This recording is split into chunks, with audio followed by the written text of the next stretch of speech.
तो यहाँ पे इस वीडियो में हम बात करने वाले हैं किंगडम मोनेरा की। किंगडम मोनेरा के अंदर बैक्टीरिया को इंक्लूड किया जाता है, प्रोकैरियोट्स को इंक्लूड किया जाता है। प्रोकैरियोट जितने भी आज तक वो सारे बैक्टीरिया कहलाते हैं। सो जितने भी बैक्टीरिया होते हैं वो सब प्रोकैरियोट्स हैं। इसीलिए इस किंगडम मोनेरा का जो सोल मेंबर है, इकलौता मेंबर है, दैट इज बैक्टीरिया। बैक्टीरिया छोटे माइक्रोस्कोपिक ऑर्गेनिजम्स होते हैं, माइक्रो ऑर्गेनिज्म होते हैं और दुनिया के सबसे अबंडेंट माइक्रो ऑर्गेनिज्म है। अगर सारे माइक्रो ऑर्गेनिज्म की बात करें तो सबसे ज़्यादा अबंडेंट माइक्रो ऑर्गेनिज्म है। पहले इनके हैबिटाट की बात करते हैं। कहाँ पे पाया जाता है बैक्टीरिया? हैबिटाट में हर जगह मिल जाता है। ये कॉस्मोपॉलिटन नेचर का होता है। कॉस्मोपॉलिटन का मतलब ही होता है हर जगह। एयर में मिल जाएगा, वाटर में मिल जाएगा, सॉइल में मिल जाएगा। लेकिन अगर सबसे ज़्यादा पूछा जाए तो सॉइल में मिलता है, क्योंकि सॉइल में ऑर्गेनिक कंटेंट होता है, ऑर्गेनिक मैटर होता है जिसके ऊपर बैक्टीरिया फीड कर सकता है। तो एक हैंडफुल ऑफ सॉइल उठा करके भी देखेंगे तो हंड्रेड्स ऑफ बैक्टीरिया मिल जाएगा। यही एनसीईआरटी में लिखा है ना। अब कॉस्मोपॉलिटन हैबिटाट के साथ में फ्री लिविंग भी हो सकता है। बहुत सारे बैक्टीरिया होते हैं जो फ्री लिविंग फॉर्म में होते हैं। बहुत सारे ऐसे होते हैं जो दूसरे लिविंग ऑर्गेनिज्म के साथ में एसोसिएशन बना करके रहते हैं। किस तरह का एसोसिएशन बना सकते हैं? हर तरह का एसोसिएशन। पैरासाइट हो सकता है। बहुत सारे बैक्टीरिया पैरासाइट होते हैं, पैथोजन होते हैं, दूसरे किसी होस्ट पे, दूसरे लिविंग ऑर्गेनिज्म से खाना लेते हैं और उसको हार्म करते हैं। सिम्बायोटिक भी हो सकता है कि उससे खाना भी लेता है और उसको बेनिफिट करता है। तो बैक्टीरिया का भी बेनिफिट होता है और उस होस्ट का भी बेनिफिट होता है। हर तरह का हैबिटाट में देखने को मिल जाता है। हैबिटाट के बाद में हम बात करते हैं इनके जो स्ट्रक्चर होता है। अब बैक्टीरिया का जो स्ट्रक्चर है वो प्रोकैरियोटिक स्ट्रक्चर है। और प्रोकैरियोटिक स्ट्रक्चर आपको मालूम है कितना सिंपल होता है। सेल चैप्टर में हमने बहुत अच्छे से प्रोकैरियोटिक स्ट्रक्चर पढ़ा है।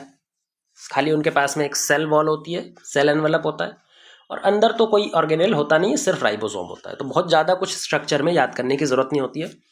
सिर्फ इनका जो इम्पोर्टेंट पार्ट होता है वो होता है इनका सेल वॉल।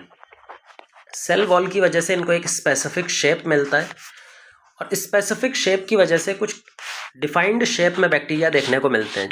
जनरली जो बैक्टीरिया होते हैं वो 4 इंपॉर्टेंट शेप्स देखने को मिलती है उनके अंदर। वो 4 शेप्स हैं: कोकस यानी कि स्फेरिकल,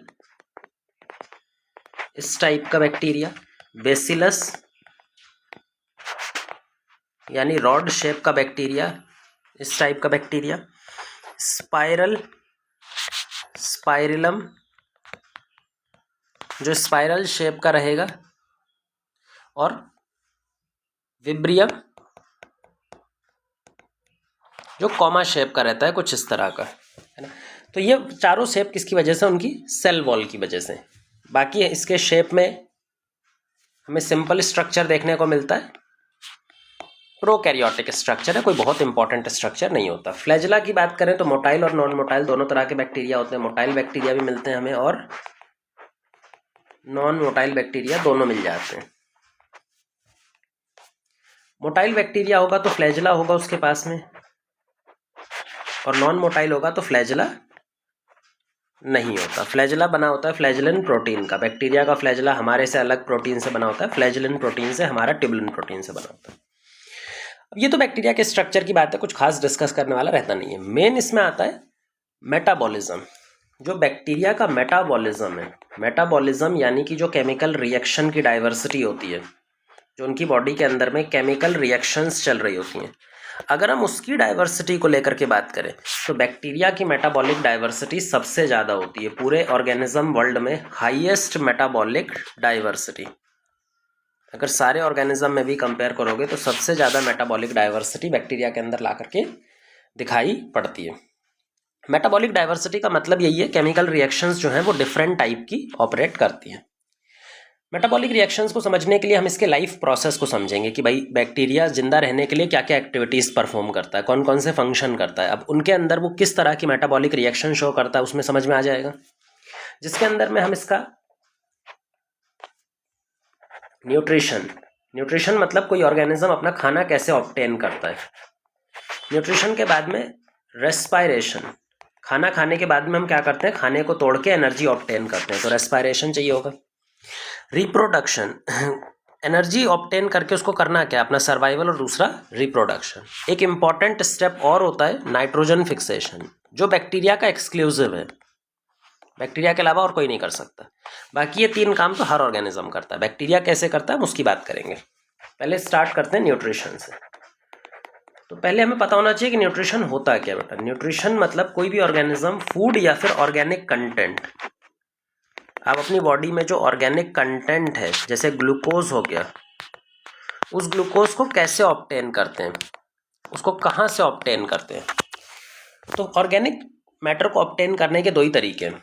एक तरीका होता है कि कार्बन डाइऑक्साइड को रिड्यूस करके ग्लूकोज बनाया जाए, कार्बन डाइऑक्साइड जो है उसको रिड्यूस करके उसमें हाइड्रोजन ऐड करके उसको रिड्यूस करके ग्लूकोज बनाया जाए। दूसरा होता है कि किसी दूसरे ऑर्गेनिज्म से ग्लूकोज निकाल करके अपनी बॉडी में एक्यूमुलेट किया जाए। तो कोई मान लो कोई दूसरा ऑर्गेनिज्म है और इससे हम डायरेक्टली ऑब्टेन करते हैं अपनी बॉडी में ग्लूकोज या ऑर्गेनिक कंपाउंड, तो इसको बोलते हैं हेटेरोट्रॉफिक। ये पहला मोड ऑफ न्यूट्रिशन कहलाता है ऑटोट्रॉफिक मोड ऑफ न्यूट्रिशन, जहाँ पे हम खुद CO2 को फिक्स करते, और दूसरा मोड ऑफ कहलाता है हेटेरोट्रॉफिक। ठीक है, बैक्टीरिया दोनों तरह का न्यूट्रिशन शो कर सकता है, ऑटोट्रॉफिक और हेटेरोट्रॉफिक। अब ऑटोट्रॉफिक में बैक्टीरिया कौन कौन से टाइप का होता है और हेटेरोट्रॉफिक में भी, क्योंकि ये तो ब्रॉड क्लासिफिकेशन है, ऑटोट्रॉफिक खुद भी कई तरह का होता है, हेटेरोट्रॉफिक खुद भी कई तरह का होता है। तो पहले बात करते हैं ऑटोट्रॉफिक बैक्टीरिया की। जो ऑटोट्रॉफिक बैक्टीरिया है वो CO2 को फिक्स करके ग्लूकोज बना रहा है, ये बात सही है, लेकिन इसके लिए जो एनर्जी यूज करेगा, भाई कोई भी रिडक्शन रिएक्शन होती है उसमें एनर्जी यूज होती है। ये एनर्जी का सोर्स क्या है, जो एनर्जी के सोर्स के बेसिस पे हम 2 तरह का ऑटोट्रॉफिक न्यूट्रिशन डिफाइन करते हैं। एक होता है photo autotrophic nutrition, photo autotrophic, एक और होता है chemo autotrophic, chemo autotrophic. Photo autotrophic simple है, हमने पहले थोड़ा बहुत आइडिया होता है आपको, तो इसको पहले डिस्कस करेंगे। फोटो का मतलब है सनलाइट, सनलाइट की एनर्जी को यूज करके अगर फूड बनाते हैं, that is called as photo autotrophic. जब भी सनलाइट की एनर्जी को यूज करना होगा तो तुम्हें पिगमेंट चाहिए होगा बेटा। भाई पिगमेंट क्या होते हैं, ऐसे कलर्ड मॉलिक्यूल्स होते हैं हमारी बॉडी में या फिर किसी भी ऑर्गेनिज्म की बॉडी में जो लाइट को ट्रैप कर सकते हैं, जो लाइट को ट्रैप कर सकते हैं, है ना। तो कलर्ड मॉलिक्यूल्स जो लाइट को कैप्चर कर पाए। क्या बैक्टीरिया में भी पिगमेंट मिलते हैं? बिल्कुल मिलने ही पड़ेंगे। अगर वो सनलाइट की एनर्जी को यूज करना है तो उसको पिगमेंट चाहिए ही होगा। 2 तरह के पिगमेंट होते हैं, एक पर्पल कलर का पिगमेंट होता है, जिन बैक्टीरिया के अंदर में पर्पल कलर का पिगमेंट जिसको बैक्टीरियो परप्यूरिन बोलते हैं, बैक्टीरियो परप्यूरिन बोला जाता है, तो वो बैक्टीरिया हो जाता है purple sulphur bacteria, purple sulphur bacteria. और जिस बैक्टीरिया के अंदर में ग्रीन कलर का पिगमेंट क्लोरोबियम क्लोरोफिल मिलता है, क्लोरोबियम क्लोरोफिल मिलता है, उसको बोलते हैं green sulphur bacteria, green sulphur bacteria. Green sulphur bacteria और पर्पल सल्फर बैक्टीरिया दोनों के अंदर कॉमन नाम देखो सल्फर। हम सल्फर टर्म क्यों यूज कर रहे हैं यहाँ पे, क्योंकि जब भी बैक्टीरिया फोटोसिंथेसिस करता है तो बैक्टीरिया के फोटोसिंथेसिस करने पर सल्फर कंपाउंड रिलीज होते हैं, सल्फर रिलीज करता है बैक्टीरिया।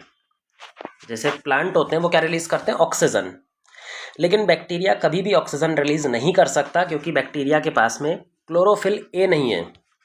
जब तक किसी ऑर्गेनिज्म के पास में, जान मान लो अगर ये प्लांट है तो इसके पास क्लोरोफिल ए होता है, और जब भी क्लोरोफिल ए होगा तब ये ऑक्सीजन रिलीज करेगा फोटोसिंथेसिस के दौरान, इसको बोलते हैं ऑक्सीजेनिक फोटोसिंथेसिस।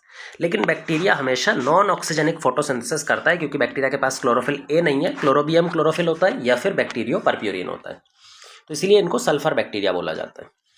अब आते हैं कीमो ऑटोट्रॉफिक न्यूट्रिशन पर। अब कीमो ऑटोट्रॉफिक न्यूट्रिशन और यूनिक है, यहाँ पे बैक्टीरिया सेम काम करेगा, CO2 को फिक्स करेगा, CO2 को फिक्स करके ग्लूकोज बनाएगा, बिल्कुल सेम काम करेगा। पर यहाँ पर जो एनर्जी सोर्स इस्तेमाल करने वाला है, जो एनर्जी सोर्स इस्तेमाल करने वाला है वो एनर्जी सोर्स केमिकल रिएक्शन से आएगी। एक केमिकल रिएक्शन हो रही होगी, वो किसी केमिकल रिएक्शन को कैटलाइज करवाएगा अपने आसपास, केमिकल रिएक्शन से जो एनर्जी निकलेगी उसको इस्तेमाल करेगा अपना फूड सिंथेसिस करने में। अब ध्यान से बताना कि भाई कौन सी ऐसी केमिकल रिएक्शन है जो एनर्जी रिलीज करती है, oxidation type of chemical reaction. 4-5 type of chemical reaction में से जो ऑक्सीडेशन रिएक्शन होती है उसमें हमारा एनर्जी रिलीज होती है। तो बैक्टीरिया यही करता है, अपने आसपास में कोई इनऑर्गेनिक आयन को ढूंढेगा, किसी भी इनऑर्गेनिक आयन को ढूंढेगा और उसका क्या करवा देगा, ऑक्सीडेशन। ऑक्सीडेशन बहुत वायलेंट रिएक्शन होती है क्योंकि ऑक्सीजन बहुत रिएक्टिव मॉलिक्यूल है, बहुत जल्दी रिएक्ट करता है और रिएक्ट करने पर एनर्जी भी निकालता है। तो मान लो हमने यहाँ पे बैक्टीरिया ने आयरन को ऑक्सीडाइज करके बना दिया Fe2O3, किसी और को फॉस्फोरस को ऑक्सीडाइज करके FeO4 नेगेटिव, सल्फर को ऑक्सीडाइज कर दिया, अमोनिया को ऑक्सीडाइज कर दिया NO3 नेगेटिव या NO2 नेगेटिव, किसी को भी जो भी मिला उसको ऑक्सीडाइज कर दो और ऑक्सीडाइज करने पे हमेशा एनर्जी क्या होगी, निकलेगी। और ये जो एनर्जी निकलती है इसी को इस्तेमाल कर लो अपने फूड सिंथेसिस में। अब ये बैक्टीरिया ने तो इसको एनर्जी को फूड सिंथेसाइज कर लिया। इन ऑक्सीडाइज्ड आयंस का क्या होता है, ये जो ऑक्सीडाइज्ड आयन है इनको प्लांट एब्जॉर्ब करता है, क्योंकि प्लांट को ग्रो करने के लिए मिनरल आयंस भी चाहिए होते हैं। और याद रखना, प्लांट कभी भी नॉर्मल फॉर्म में मिनरल्स को एब्जॉर्ब नहीं कर सकता, उसको हमेशा ऑक्सीडाइज्ड आयन की फॉर्म में चाहिए होता है मिनरल। तो प्लांट जब भी एब्जॉर्ब करता है किसी भी न्यूट्रिएंट को, वो किस फॉर्म में एब्जॉर्ब करता है बेटा, ऑक्सीडाइज्ड मिनरल आयन की फॉर्म में। तो अगर बैक्टीरिया ने आसपास जो है मिनरल आयंस को ऑक्सीडाइज कर दिया तो क्या प्लांट इसको डायरेक्टली एब्जॉर्ब कर पाएगा? हाँ, और प्लांट एब्जॉर्ब करके एनिमल पे जाएगा। एनिमल जब मरेंगे, प्लांट जब मरेंगे तो माइक्रोब्स इसको वापस तोड़ करके सिंपल फॉर्म में कन्वर्ट कर देगा। इसी को बोलते हैं न्यूट्रिएंट साइक्लिंग। न्यूट्रिएंट साइक्लिंग करवाने में कीमो ऑटोट्रॉफिक बैक्टीरिया का बहुत बड़ा हाथ होता है। जो कीमो ऑटोट्रॉफिक बैक्टीरिया है उनका नाम भी इसी बेस पे मिलता है कि भाई कौन से मिनरल का ऑक्सीडेशन वो करवा रहे हैं। जैसे आयरन का करवा रहे हैं तो iron bacteria, phosphorus bacteria, sulphur bacteria, nitrifying bacteria, अलग अलग तरह के बैक्टीरिया कीमोट्रॉफिक बैक्टीरिया होते हैं। और इनका मेन इंपॉर्टेंट रोल है इकोलॉजी में न्यूट्रिएंट साइक्लिंग। जो न्यूट्रिएंट होते हैं उसकी साइक्लिंग करवाना। ठीक, अब हम आगे बढ़ते हैं। Heterotrophic nutrition. ज़्यादातर जो बैक्टीरिया होते हैं वो ऑटोट्रॉफिक नहीं होते हैं, ऑटोट्रॉफिक बहुत ही कम बैक्टीरिया होते हैं। जो हेट्रोट्रॉफ न्यूट्रिशन है वो मैक्सिमम या फिर मोस्ट कॉमन न्यूट्रिशन है। मैक्सिमम बैक्टीरिया इसी को प्रेफर करते हैं, इसी को शो करते हैं। अब हेट्रोट्रॉफिक न्यूट्रिशन का मतलब क्या था, किसी दूसरे ऑर्गेनिज्म से या फिर किसी दूसरे सोर्स से बना बनाया ग्लूकोज या ऑर्गेनिक मैटर उठा करके ले लेना। ये भी दो मेथड्स में डिवाइड होता है, एक होता है ऑस्मोट्रॉफिक और एक होता है इन होलोजोइक। होलोजोइक के अंदर में फूड का डाइजेशन अपने अंदर होने वाला है। हम बहुत ही कॉम्प्लेक्स फूड को खाएंगे, किसी ऑर्गेनिज्म के किसी पार्ट को खा लेंगे और डाइजेशन जो होगा, जो मटेरियल का डाइजेशन होने वाला है वो विद इन बॉडी, उस लिविंग ऑर्गेनिज्म की बॉडी के अंदर जाकर के डाइजेशन होता है। तो होलोजोइक न्यूट्रिशन में हम किसी दूसरे ऑर्गेनिज्म का कुछ टुकड़ा या फिर पूरे ऑर्गेनिज्म को एनगल्फ कर लेते हैं, खाते हैं और डाइजेशन हमारी बॉडी में होता है। ऑस्मोट्रॉफिक में उल्टा होता है, इसमें डाइजेशन जो होता है वो पहले ही हो चुका होता है।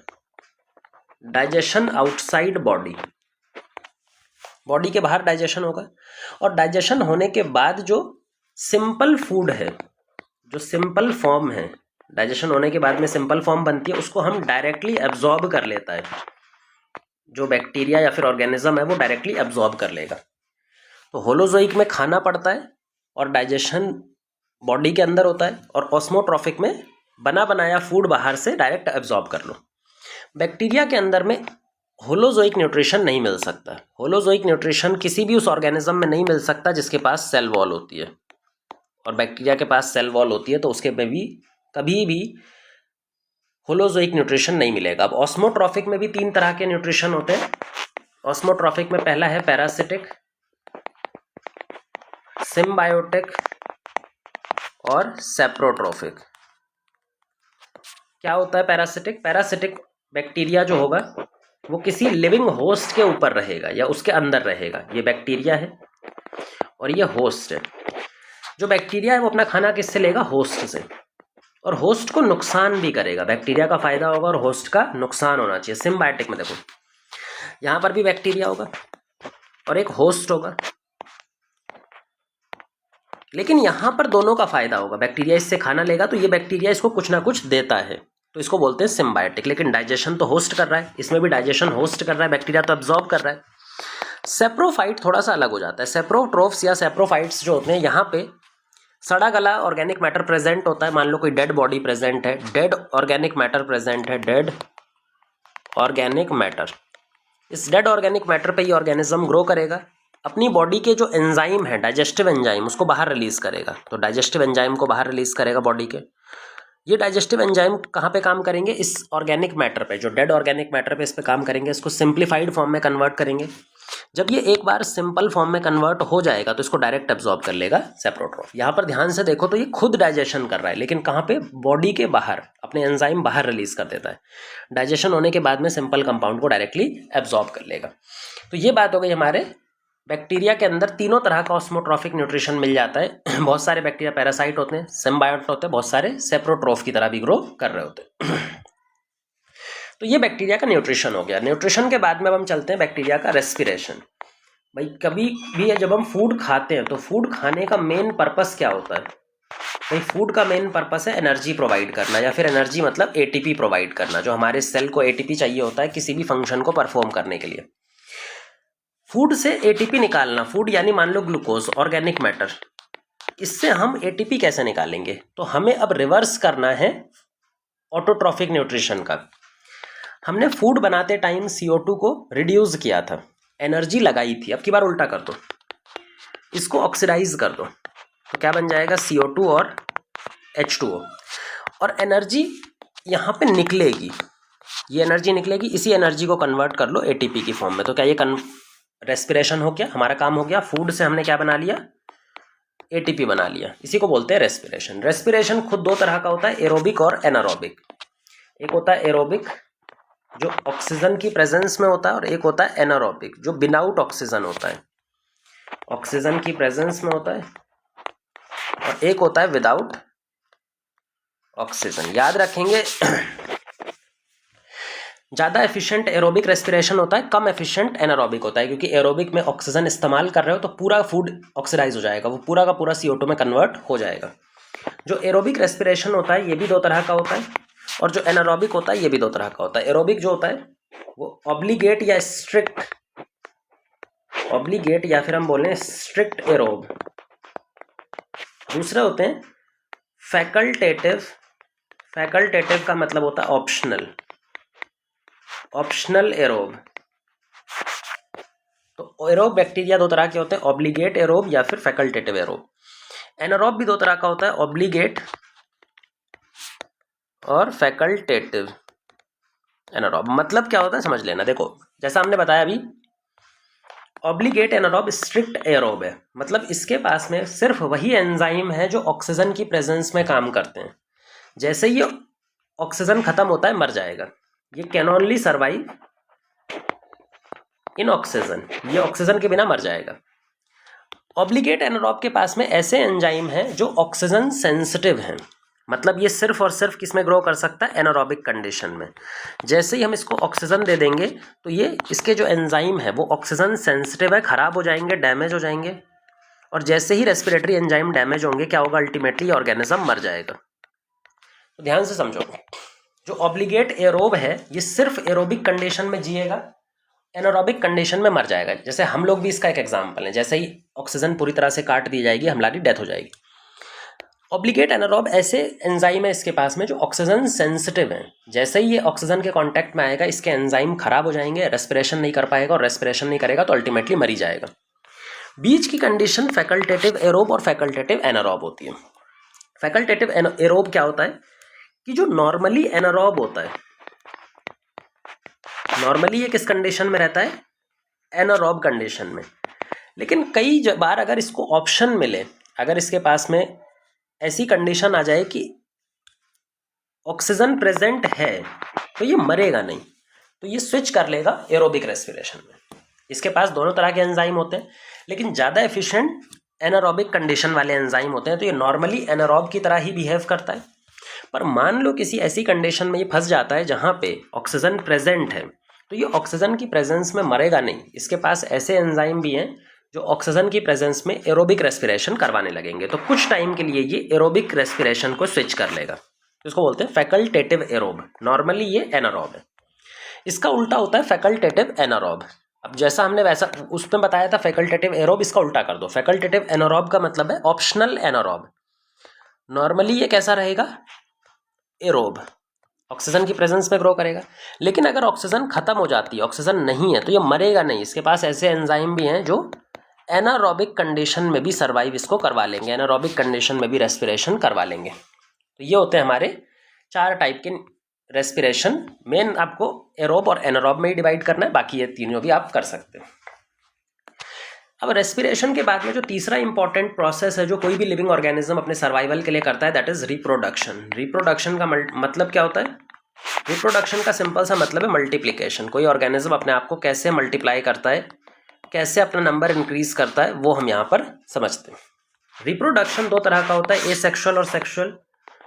जो एसेक्सुअल है वहाँ सिंगल पेरेंट होता है, और जो सेक्सुअल होता है वहाँ पे गैमीट बनते हैं, 2 अलग अलग पेरेंट के फ्यूजन होता है, जीन्स का कॉम्बिनेशन होता है। बैक्टीरिया के अंदर में सेक्सुअल रिप्रोडक्शन नहीं होता। बैक्टीरिया में सिर्फ और सिर्फ ओनली एसेक्सुअल रिप्रोडक्शन होता है। एसेक्सुअल रिप्रोडक्शन भी किस तरह से बैक्टीरिया परफॉर्म करता है? Binary fission. बाइनरी फिजन जिसको हम ए माइटोसिस भी बुलाते हैं।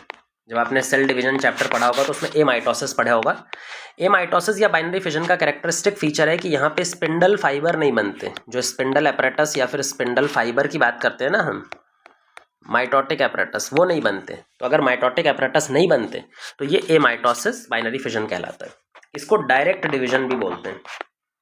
सीधा बैक्टीरिया का साइटोप्लाज्म ऐसे नीचे बैठ जाता है, डीएनए पहले ही इसने डुप्लीकेट कर लिया है और फिर डिवाइड होकर के 2 बैक्टीरिया बना देता है। बहुत तेज होता है क्योंकि इसमें कोई स्पिंडल फाइबर बनाने में टाइम नहीं लगाना, न्यूक्लियर मेम्ब्रेन वगैरह कुछ है नहीं। और जो बाइनरी फिजन होता है वो बहुत ही ज़्यादा एक्सट्रीमली फास्ट होता है। तो बैक्टीरिया का मल्टीप्लिकेशन आपने देखा होगा, कुछ ही दिन में पूरी कॉलोनी या कुछ ही घंटों में कॉलोनी बनाने का काम कर देता है। बैक्टीरिया नॉर्मली सिर्फ बाइनरी फिजन ही शो करता है जब तक फेवरेबल कंडीशन है। जब तक कि फेवरेबल कंडीशन है, बैक्टीरिया के पास में खाना पानी सब कुछ अवेलेबल है, तब वो बाइनरी फिजन करता है। पर मान लो खाना पानी खत्म हो गया या बैक्टीरिया को किसी ऐसी कंडीशन आ गई कि अनफेवरेबल टाइम आ गया, तो अनफेवरेबल टाइम में बैक्टीरिया मरेगा नहीं। अपने आप को कैसे बचाता है? वो एक मैकेनिज्म होता है जिसको बोलते हैं एंडोस्पोर फॉर्मेशन। अनफेवरेबल टाइम में वो एंडोस्पोर फॉर्मेशन करता है। एंडोस्पोर क्या होता है? ये मान लो एक बैक्टीरिया है, ये बैक्टीरिया का डीएनए है, ये उसका साइटोप्लाज्म है। जैसे ही अनफेवरेबल टाइम आ जाता है तो बैक्टीरिया क्या करता है? अपने डीएनए को श्रिंक कर लेता है। अपने डीएनए को श्रिंक कर लेता है। डीएनए के ऊपर में थोड़ा बहुत साइटोप्लाज्म भी श्रिंक कर लेता है ये, और इस साइटोप्लाज्म में के ऊपर एक बड़ी सी कॉर्टेक्स वॉल डेवलप कर लेता है। कॉर्टेक्स की वॉल डेवलप कर लेता है। इसी स्ट्रक्चर को बोलते हैं एंडोस्पोर, क्योंकि ये बैक्टीरिया के अंदर बन रहा है ना। एक बैक्टीरिया एक एंडोस्पोर बनाएगा। अब ये एंडोस्पोर हाईली रेजिस्टेंट होता है क्योंकि इसमें एक मटेरियल होता है कैल्शियम डिपिकोलिनेट। डिपिकोलिनेट, ये कैल्शियम डिपिकोलिनेट जो होता है वो इसको प्रोटेक्शन प्रोवाइड करता है हीट से। कि अगर गर्मी भी लगेगी बैक्टीरिया को या हीट से, डैमेज इसका जेनेटिक मटेरियल नहीं होगा। इसका जो जेनेटिक मटेरियल है वो कैल्शियम डिपिकोलिनेट से जाके लिपट जाता है, वो उसको प्रोटेक्ट करके रखता है। अब मान लो जब फेवरेबल कंडीशन वापस आएगी, जब फेवरेबल कंडीशन वापस आती है तब फेवरेबल कंडीशन में बैक्टीरिया क्या करेगा? अपना एंडोस्पोर बाहर निकालेगा, वापस से वाटर एब्जॉर्ब करेगा और एक नया बैक्टीरिया प्रोड्यूस कर देगा। एक नया बैक्टीरिया प्रोड्यूस कर देगा। ठीक है, तो यहाँ पे एक बैक्टीरिया से एक ही बैक्टीरिया बनता है। तो कई बार हम इसको रिप्रोडक्शन बोल भी नहीं सकते, क्योंकि रिप्रोडक्शन में 1 से 2 बनना चाहिए, नया ऑर्गेनिज्म बनना चाहिए। तो सेम ऑर्गेनिज्म वापस आ गया। तो एंडोस्पोर जो ज़्यादा अच्छे से बोला जाता है पेरिनेशन का मेथड, मतलब ये खराब टाइम को बाईपास करने में, उसको झेलने में मदद करता है बजाय कि रिप्रोडक्शन करने में। फिर भी रिप्रोडक्शन मान सकते हो। ये हो गया अनफेवरेबल टाइम का रिप्रोडक्शन। अब आते हैं हम कि वेरिएशन कैसे आएगा। भाई बैक्टीरिया में तो सिर्फ और सिर्फ एसेक्सुअल रिप्रोडक्शन हो रहा है, और एसेक्सुअल रिप्रोडक्शन की प्रॉब्लम ही यही होती है कि उसमें वेरिएशन नहीं आता। वेरिएशन तो तब आएगा जब 2 डिफरेंट ऑर्गेनिज्म का जेनेटिक मटेरियल कंबाइन होगा, दोनों का डीएनए कंबाइन होगा, और ये काम होता है हमारा सेक्सुअल रिप्रोडक्शन में। एसेक्सुअल में तो 2 अलग अलग पेरेंट्स का डीएनए कंबाइन होता नहीं है। तो कैसे हम बोल सकते हैं कि भाई बैक्टीरिया में वेरिएशन कैसे आएगा, जबकि हमें मालूम है कि बैक्टीरिया ज़्यादा तेज वेरिएट करता है, बैक्टीरिया में जो वेरिएशन होता है वो बहुत फास्ट आते हैं। तो हम इसको कैसे एक्सप्लेन करेंगे? तो याद रखो, बैक्टीरिया के पास में नॉर्मल सेक्सुअल रिप्रोडक्शन जरूर नहीं होता। ये बात बिल्कुल सही है कि बैक्टीरिया के पास में जो नॉर्मल सेक्सुअल रिप्रोडक्शन होता है वो नहीं होता, पर बैक्टीरिया के पास में डीएनए ट्रांसफर होता है जिससे वो वेरिएशन ला सकता है। डीएनए ट्रांसफर मतलब, मान लो ये एक बैक्टीरिया है, ये एक दूसरा बैक्टीरिया है, ये बैक्टीरिया अपना डीएनए ट्रांसफर दूसरे में डायरेक्टली कर सकता है। यहाँ पे मान लो तीसरा बैक्टीरिया है ए, ये अपना डीएनए डायरेक्टली इसको ट्रांसफर कर सकता है। तो जो बैक्टीरिया है वो अपना डीएनए किसी भी दूसरे बैक्टीरिया को डायरेक्टली पहुंचा सकता है, इसको बोलते हैं जेनेटिक रिकॉम्बिनेशन। जेनेटिक रिकॉम्बिनेशन या फिर horizontal gene transfer. Horizontal gene transfer क्योंकि सेम जनरेशन के जो मेंबर हैं वो एक दूसरे में अपना जीन ट्रांसफर कर सकते हैं, डीएनए ट्रांसफर कर सकते हैं। इस जेनेटिक रिकॉम्बिनेशन की वजह से एक बैक्टीरिया में अगर कोई मॉडिफिकेशन आया है, कोई बेनिफिशियल म्यूटेशन हुआ है, तो वो सबको पहुंचा सकता है। और यही रीज़न है कि बैक्टीरिया इतनी तेजी से क्यों क्यों म्यूटेट करता है, क्यों इतनी तेजी से अपने अंदर वेरिएशन ला पाता है। अगर हम अपनी बात करें यूकैरियोट्स की, तो सेक्सुअल रिप्रोडक्शन में भी वेरिएशन आता है, लेकिन सेक्सुअल रिप्रोडक्शन में जो वेरिएशन आता है वो पेरेंट्स से बच्चों में आता है। इसको बोलते हैं वर्टिकल जीन ट्रांसफर, VTG। जबकि बैक्टीरिया में क्या होता है? हॉरिजॉन्टल जीन ट्रांसफर, एक बैक्टीरिया से दूसरे बैक्टीरिया में डायरेक्टली। हॉरिजॉन्टल जीन ट्रांसफर करने या जेनेटिक रिकॉम्बिनेशन करने के 3 तरीके होते हैं। एक होता है ट्रांसफॉर्मेशन, एक होता है ट्रांसडक्शन और एक होता है कॉन्जुगेशन। देखो क्या मतलब होता है इन तीनों का। कंजुगेशन पहले हम पढ़ेंगे ट्रांसडक्शन। ट्रांसडक्शन में वायरस के थ्रू होता है। ये एक बैक्टीरिया, ये एक दूसरा बैक्टीरिया, ये इसका जीनोमिक डीएनए, इसका जीनोमिक डीएनए, इसको किसी वायरस ने इन्फेक्ट किया, फिर इसी वायरस ने इसको मार के जब वो बाहर निकला तो इस वाले बैक्टीरिया को इन्फेक्ट किया। जब ये इस तरह से इन्फेक्शन साइकिल बनाता है एक बैक्टीरिया से दूसरे बैक्टीरिया में, तो कई बार बैक्टीरिया का डीएनए भी ट्रांसफर कर देता है। गलती से ये बैक्टीरिया का डीएनए का कुछ पोर्शन भी इस बैक्टीरिया में ट्रांसफर कर देता है। इसको बोलते हैं ट्रांसडक्शन। दूसरा होता है ट्रांसफॉर्मेशन। कॉन्जुगेशन को हमें अच्छे से पढ़ना है, तो पहले ट्रांसफॉर्मेशन समझ लो। ट्रांसफॉर्मेशन में क्या होता है कि एक बैक्टीरिया है, इसने अपना डीएनए है, ये दूसरा बैक्टीरिया है, इसके पास अपना डीएनए। मान लो इस बैक्टीरिया की डेथ हो गई या इसका डीएनए किसी भी वजह से बाहर निकल गया, डीएनए का कुछ टुकड़ा इसका बाहर निकल गया। कहाँ पे? एनवायरमेंट में। अब एनवायरमेंट में तैरता हुआ धीरे धीरे ये यहाँ पहुँच गया और इस बैक्टीरिया ने इसको अंदर ले लिया। क्या यहाँ पे कोई फिजिकल कांटेक्ट है? नहीं। क्या यहाँ पे कोई वायरस इन्वॉल्व है? नहीं। तो यहाँ पे डायरेक्टली एनवायरमेंट में छोड़ दिया जाता है डीएनए और एनवायरमेंट से होता हुआ दूसरे बैक्टीरिया के पास पहुँच जाता है। इसको बोलते हैं ट्रांसफॉर्मेशन, जहाँ पे कोई फिजिकल कॉन्टैक्ट, कोई वायरल कॉन्टैक्ट नहीं होता। तीसरा होता है कॉन्जुगेशन, जो सबसे इंपॉर्टेंट है। कॉन्जुगेशन के अंदर में डायरेक्ट फिजिकल कॉन्टैक्ट होता है।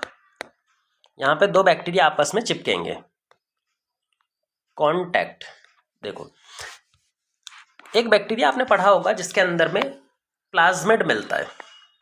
जब आपने प्लाज्मिड पढ़े थे तो हमने बताया था कि भाई प्लाज्मिड कई टाइप्स के होते हैं और प्लाज्मिड का काम होता है बैक्टीरिया को एडिशनल बेनिफिट प्रोवाइड करना। नॉर्मली उसकी लाइफ में उसका कोई रोल नहीं होता, लेकिन अगर प्लाज्मिड होगा तो कुछ एडिशनल बेनिफिट उसको मिलते हैं। उसी में से एक प्लाज्मिड होता है एफ प्लाज्मिड, एक टाइप का प्लाज्मिड होता है एफ प्लाज्मिड। जिस भी बैक्टीरिया के पास में एफ प्लाज्मिड मिलता है उसको बोलते हैं एफ पॉजिटिव बैक्टीरिया, और जिसके पास नहीं मिलता उसको बोलते हैं F negative bacteria. F plasmid bacteria इसको क्या फायदा देता है? जिस भी बैक्टीरिया के पास में एफ प्लाज्मिड होता है वो एक कॉन्जुगेशन ट्यूब या सेक्स पिलाई बना सकता है। एक कॉन्जुगेशन ट्यूब बना सकता है या फिर सेक्स पिलाई बना सकता है। ये जो सेक्स पिलाई है दूसरे वाले बैक्टीरिया जाके कनेक्ट हो जाएगा और इसी के थ्रू जो बैक्टीरिया का डीएनए है वो यहाँ पे ट्रांसफर हो जाएगा। बस इसी को बोलते हैं कॉन्जुगेशन। बहुत ज़्यादा इसमें पढ़ने की जरूरत नहीं है, यही है कॉन्जुगेशन। कॉन्जुगेशन में डायरेक्ट फिजिकल कॉन्टैक्ट है, ट्रांसडक्शन में डायरेक्ट कॉन्टैक्ट नहीं लेकिन वायरस के थ्रू कॉन्टैक्ट होता है, और ट्रांसफॉर्मेशन में तो कॉन्टैक्ट ही नहीं होता। यहाँ पर तो बस एनवायरमेंट में से डीएनए को चुनना होता है, एनवायरमेंट में से डीएनए को पकड़ना होता है। तो ये रिप्रोडक्शन हो गया।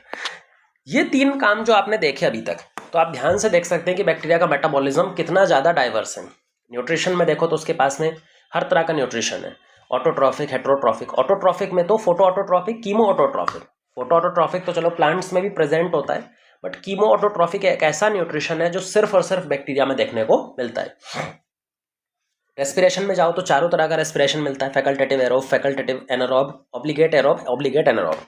रिप्रोडक्शन में देखें तो वैसे तो एसेक्सुअल करता है, बट जेनेटिक रिकॉम्बिनेशन इसने उस टाइम पर भी डेवलप कर रखा है, तो वेरिएशन के सोर्स भी आते हैं। अब एक ऐसा प्रोसेस भी है जो किसी भी दूसरे लिविंग ऑर्गेनिज्म में नहीं हो सकता, सिर्फ और सिर्फ प्रोकैरियोट, मोनेरा या फिर बैक्टीरिया में ही हो सकता है, जिसका नाम है नाइट्रोजन फिक्सेशन।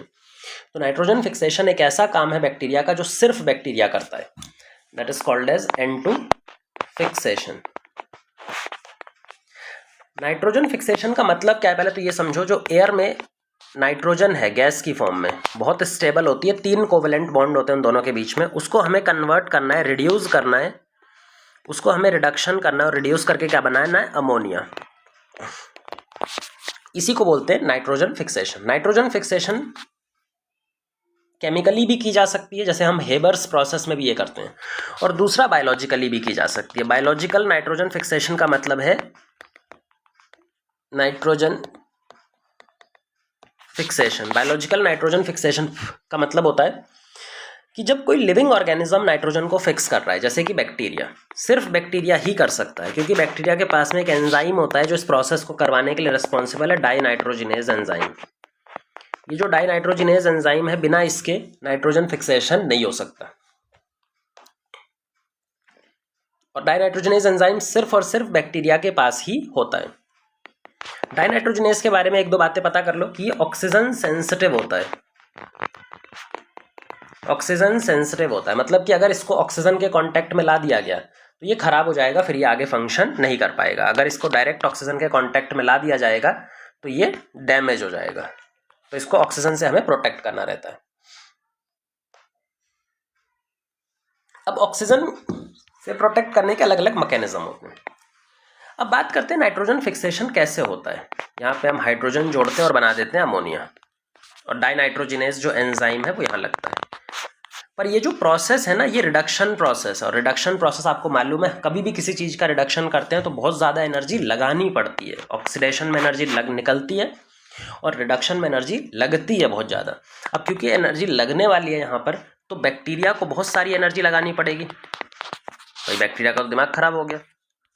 पर दिक्कत ये भी पूरी नहीं है, बैक्टीरिया इतनी मेहनत करके नाइट्रोजन फिक्स कर रहा है, इतनी सारी एनर्जी लगा के नाइट्रोजन फिक्स कर रहा है, लेकिन अमोनिया जो है वो सबको चाहिए, सबसे ज़्यादा तो प्लांट को चाहिए। प्लांट बोलता है अमोनिया दो हमको। अब बैक्टीरिया बेकार में परेशान हो रहा है, भाई इतनी एनर्जी मैं लगा रहा हूँ, और प्लांट आता है और अमोनिया लेके चला जाता है। तो इसीलिए बैक्टीरिया ने बोला भाई प्लांट से कि ऐसे चलेगा नहीं, अगर तुम्हें नाइट्रोजन चाहिए तो तुम्हें सिम्बायोटिक एसोसिएशन करना पड़ेगा। तो बहुत सारे बैक्टीरिया क्या करते हैं कि प्लांट के साथ में सिम्बायोटिक एसोसिएशन बना लेते हैं। सिम्बायोटिक एसोसिएशन जैसा कि मतलब होता है एक ऐसा एसोसिएशन जहां दोनों को फायदा हो। बैक्टीरिया इसको अमोनिया देगा तो बदले में बैक्टीरिया को खाना दे दो, भाई उसको खाना नहीं ढूंढना पड़ेगा, एटलीस्ट रहने की जगह दे दो। तो बैक्टीरिया क्या करता है कि अगर प्लांट से नाइट्रोजन चाहिए तो बहुत सारे बैक्टीरिया सिम्बायोटिक एसोसिएशन प्लांट की रूट के साथ में करके रखते हैं। तो इसी वजह से दो तरह के नाइट्रोजन फिक्सिंग बैक्टीरिया हो जाते हैं, जिसको बोलते हैं पहला फ्री लिविंग जो एसोसिएशन नहीं बनाते, और दूसरे होते हैं सिम्बायोटिक जो प्लांट के साथ में, प्लांट की रूट के साथ में पर्टिकुलरली एसोसिएशन बनाते हैं। फ्री लिविंग का अगर एग्जांपल याद रखना है तो ABC से याद रख सकते हो, एजोटोबैक्टर, एजोटोबैक्टर, बेजरनिकिया, बेजररैंकिया, क्लोस्ट्रीडियम। आएगा तीनों में से कभी भी कोई नहीं, याद रख लो। सिम्बायोटिक इंपॉर्टेंट आता सिम्बायोटिक से, एग्जाम्पल जब भी कभी आएगा तो फ्री लिविंग कभी भी नहीं आने वाला है, आने वाला हमेशा सिम्बायोटिक है। अब सिम्बायोटिक जो है ना वो ज़्यादातर बैक्टीरिया फॉलो कर ही लेते हैं। अगर बैक्टीरिया के पास ऑप्शन है तो वो सिम्बायोसिस कर ही लेगा, क्योंकि उसका फ़ायदा है बेटा, इतनी सारी एनर्जी लगा के नाइट्रोजन फिक्स करता है और प्लांट भी यूज़ करेगा उसका, तो इससे अच्छा है कि प्लांट के साथ एसोसिएशन बना लो। तो इसमें हमारे पास याद रखना है हमें दो नाम, राइजोबियम और दूसरा होता है फ्रैंकिया, राइजोबियम एंड फ्रैंकिया। ये दोनों रूट नोड्यूल बनाते हैं। मान लो कोई प्लांट है, उसकी रूट में अगर तुम निकाल के देखोगे तो बड़ी बड़ी गांठ होती हैं या फिर रूट नोड्यूल होते हैं। और इसी नोड्यूल में कौन रहता है?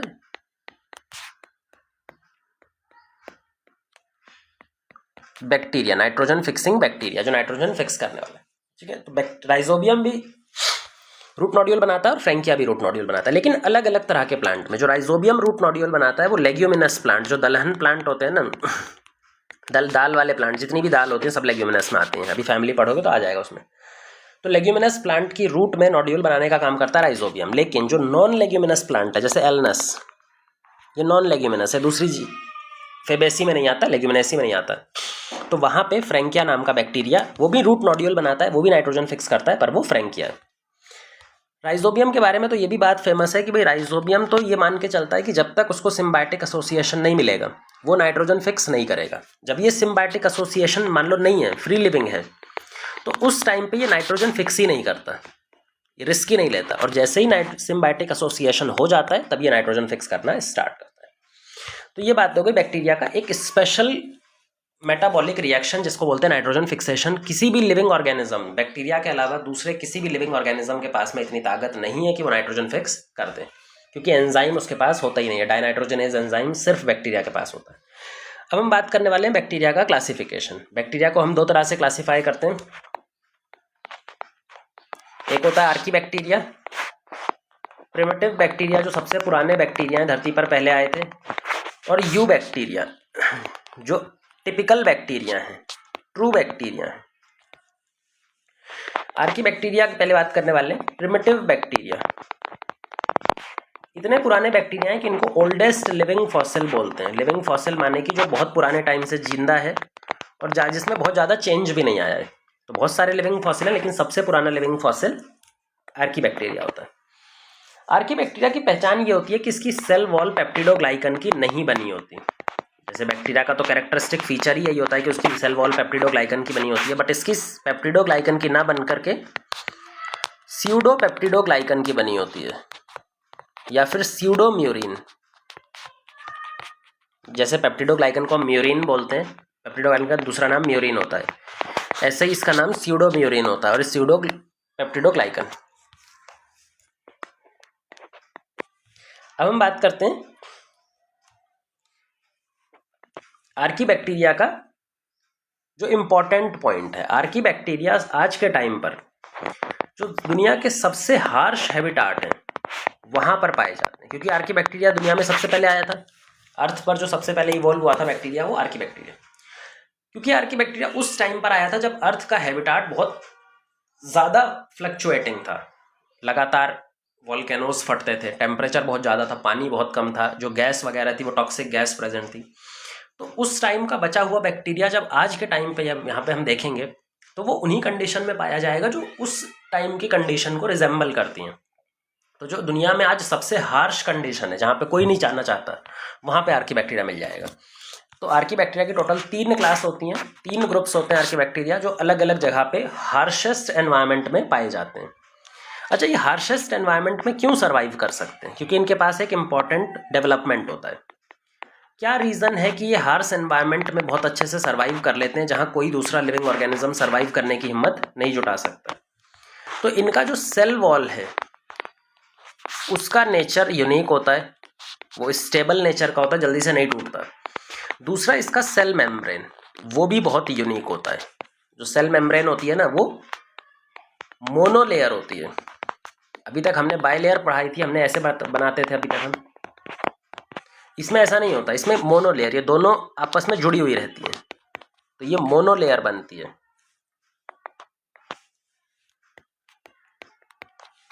मोनोलेयर, अब जब मोनोलेयर है तो ज़्यादा स्टेबल होगी। मोनोलेयर के साथ में इसकी ब्रांचिंग भी होती है, इसके जो टेल होते हैं ये ब्रांच्ड होते हैं। हमारे अंदर कभी भी ब्रांच नहीं होते हैं बाकी किसी ऑर्गेनिज्म में। इनके अंदर में जो टेल होती है, फाइटाइल टेल, जो इनकी लिपिड की टेल होती है, दैट इज ब्रांच्ड। इससे भी इनको एक्सेस स्टेबिलिटी मिलती है। तो जो सेल वॉल और सेल मेम्ब्रेन की स्ट्रक्चर है उसकी वजह से इनको एक्स्ट्रा स्टेबिलिटी मिलती है, इतने हार्श कंडीशन में सर्वाइव कर पाते हैं। 3 ग्रुप में डिवाइड किए जाते हैं आर्कीबैक्टीरिया। अगर हम आर्कीबैक्टीरिया को डिवाइड करें तो 3 ग्रुप्स में डिवाइड करेंगे, तीनों एक से एक जगह पे मिलते हैं। पहला होता है मिथेनोजन, दूसरा होता है हेलोफाइल्स और तीसरा होता है थर्मो एसिडोफाइल्स।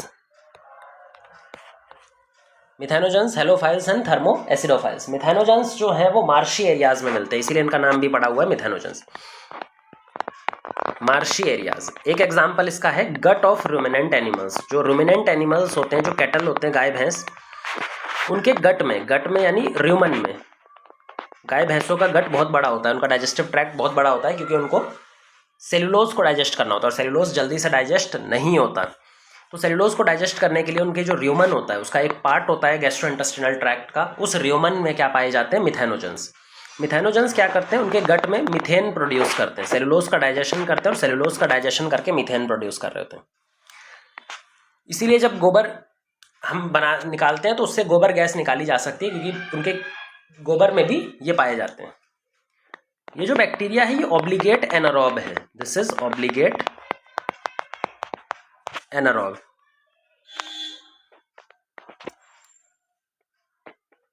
है ना। तो ये हो गया हमारा मिथेनोजेंस। मिथेनोजेंस के बाद दूसरा आता है हेलोफाइल्स। हेलोफाइल्स का मतलब ये होता है, हेलो का मतलब होता है हेलोजन, मतलब जहाँ पे सॉल्ट कंसंट्रेशन बहुत ज़्यादा हो वहाँ पे पाए जाते हैं, जहाँ पे सॉल्ट कंसंट्रेशन एक्सट्रीमली ज़्यादा होती है वहाँ पे पाए जाते हैं।